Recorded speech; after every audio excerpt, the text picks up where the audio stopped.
Ever woken up in the middle of the night after an amazing dream, maybe even a lucid dream, and you're like, wow, that was so cool. There's just no way I'm gonna forget it. So you roll over, you go back to sleep, but sure enough in the morning, you wake up and it's gone. This dream tagging technique is the best for helping with this kind of dream recall. I don't love sort of waking up and writing my dreams down in the middle of the night. I've got quite an active mind and it tends to wake me up.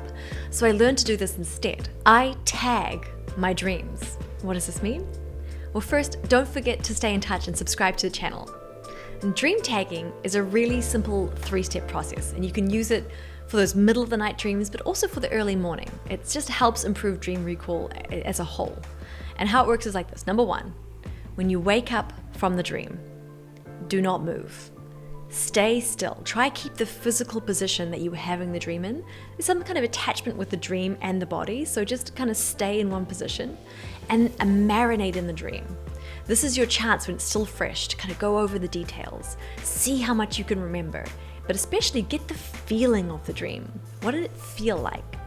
And once you've kind of got the whole gestalt of the dream really clear in your mind, you're going to choose a word that kind of captures the essence of the dream.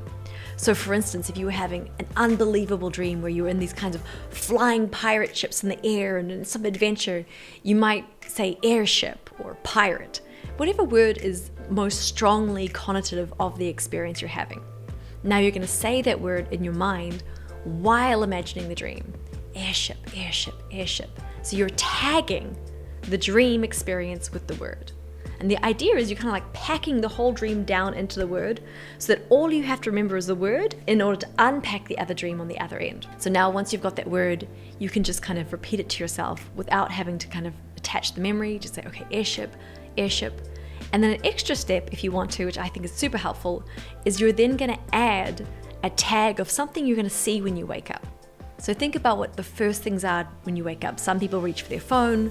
For me, maybe it's I see my cat. So I might go airship cat, airship cat, airship cat. I'm going to create a little tag. So now when I wake up, hopefully I can just remember airship and then I unpack the whole dream. But even if I don't, when I see my cat, I'm going to go, oh, cat, airship cat. So it creates kind of like a double backup. And it could be toothbrush, right? It could be pirate toothbrush. But what you're trying to do is one word tags to the dream, another word tags to something you're going to encounter when you wake up. And so this creates kind of like a double safety. The nice thing is that, when you wake up and you remember one word, you can kind of almost unbox the entire experience from there. And I know for me, I wake up and I'm able to remember sometimes 3 or 4 of these kind of like middle night dreams by remembering 3 words. It's way easier. And so I get my dream journal out and I'll write those words down and then I begin to unpack them. Airship, because I was up in the sky and there was pirates and blah. It's really, really cool. So play around with that. Dream tags can be such an effective way to increase how many dreams you remember in a night. It's also just a really good memory practice so that as you're expanding your relationship with your dream, you're expanding your capacity to remember it too. But if you're someone who's really struggling with dream recall, this might not be enough, so make sure you watch my video on how to reactivate your dream recall. This will walk you through all the important steps from the very beginning to make sure you can rebuild that relationship with your dream space.